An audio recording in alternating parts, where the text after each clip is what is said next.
जय हो गणेश जी महाराज की जय। आज हम सकट चौथ यानी तिल चौथ की कहानी सुनाने जा रहे हैं। ध्यान से सुनना और दक्षिणा में वीडियो को सभी माताएं और बहनें लाइक और चैनल को सब्सक्राइब कर ले। एक शहर में देवरानी जेठानी रहती थी। जेठानी अमीर थी और देवरानी गरीब थी। देवरानी गणेश जी की भक्त थी। देवरानी का पति जंगल से लकड़ी काटकर बेचता था और अक्सर बीमार रहता था। देवरानी जेठानी के घर का सारा काम करती और बदले में जेठानी बचा हुआ खाना, पुराने कपड़े आदि उसको दे देती थी। इसी से देवरानी का परिवार चल रहा था। माघ महीने में देवरानी ने तिल चौथ का व्रत किया। 5 आने का तिल व गुड़ लाकर तिलकुट्टा बनाया। पूजा करके तिल चौथ की कथा, तिल चौथ की कहानी सुनी और तिलकुट्टा छीके में रख दिया और सोचा कि चांद उगने पर पहले तिलकुट्टा और उसके बाद ही कुछ खाएगी। कथा सुनकर वह जेठानी के यहाँ चली गई। खाना बनाकर जेठानी के बच्चों से खाना खाने को कहा तो बच्चे बोले माँ ने व्रत किया है और माँ भूखी है। जब माँ खाना खाएगी हम भी तभी खाएंगे। जेठ जी को खाना खाने को कहा तो जेठ जी बोले मैं अकेला नहीं खाऊंगा, जब चांद निकलेगा तब सब खाएंगे तभी मैं भी खाऊंगा। जेठानी ने फिर देवरानी को कहा कि आज तो किसी ने भी अभी तक मेरे घर में खाना नहीं खाया, तुम्हें कैसे दे दूं? तुम सुबह सवेरे ही बचा हुआ खाना ले जाना। देवरानी खाली हाथ घर आ गई बिना खाना लिए, लेकिन देवरानी के घर पर पति बच्चे सब आस लगाए बैठे थे कि आज तो त्योहार है इसलिए कुछ पकवान आदि खाने को मिलेगा। परंतु जब बच्चों को पता चला कि आज तो रोटी भी नहीं मिलेगी तो बच्चे रोने लगे। उसके पति को भी बहुत गुस्सा आया, कहने लगा सारा दिन काम करके भी 2 रोटी नहीं ला सकती तो काम क्यों करती हो? पति ने गुस्से में आकर पत्नी को कपड़े धोने के धोवने से मारा। धोवना हाथ से छूट गया तो पाटे से मारा। वह बेचारी गणेश जी को याद करती हुई रोते रोते पानी पीकर सो गई। उस दिन गणेश जी देवरानी के सपने में आए और कहने लगे धूव ने मारी, पाटे मारी, सो रही है या जाग रही है? वह बोली कुछ सो रही हूँ, कुछ जाग रही हूँ। गणेश जी बोले भूख लगी है, कुछ खाने को दे। देवरानी बोली क्या दूं, मेरे घर में तो अन्न का एक दाना भी नहीं है। जेठानी बचा खुचा खाना देती थी, आज वह भी नहीं मिला। पूजा का बचा हुआ तिलकुट्टा छीके में पड़ा है, वही खा लो। तिलकुट्टा खाने के बाद गणेश जी बोले धूव ने मारी, पाटे मारी, निमटाए लगी है, कहाँ निमटे? वह बोली ये पड़ा घर, जहाँ इच्छा हो वहाँ निमट लो। फिर गणेश जी बच्चे की तरह बोले अब कहाँ पहुँचूं?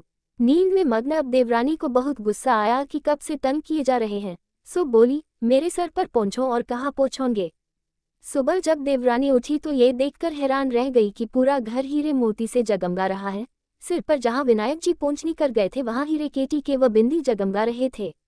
उस दिन देवरानी जेठानी के यहाँ काम करने नहीं गई। बड़ी देर तक राह देखने के बाद जेठानी ने बच्चों को देवरानी को बुलाने भेजा।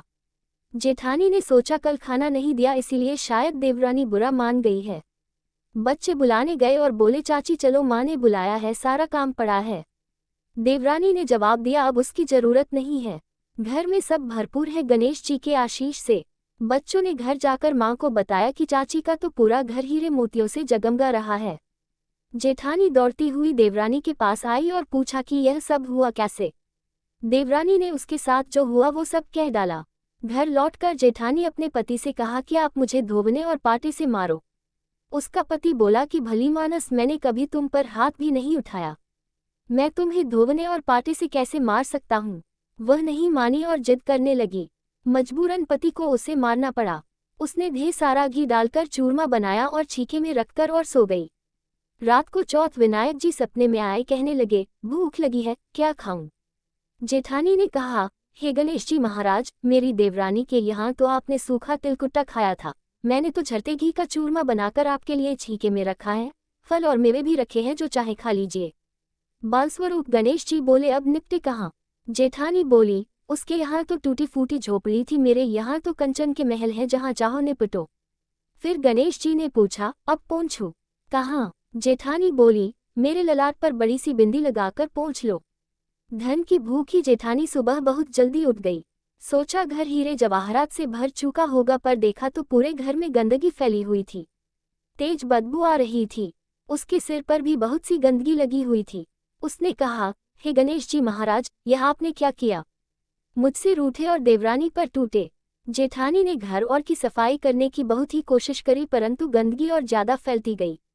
जेठानी के पति को मालूम चला तो वह भी बहुत गुस्सा हुआ और बोला तेरे पास इतना सब कुछ था फिर भी तेरा मन नहीं भरा, परेशान होकर चौथ के गणेश जी से मदद की विनती करने लगी।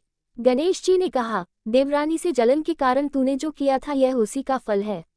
अब तू अपने धन में से आधा उसे दे देगी तभी यह सब साफ होगा। उसने आधा धन बांट दिया किंतु मोहरों की एक हांडी चूल्हे के नीचे गाड़ रखी थी। उसने सोचा किसी को पता नहीं चलेगा और उसने उस धन को नहीं बांटा।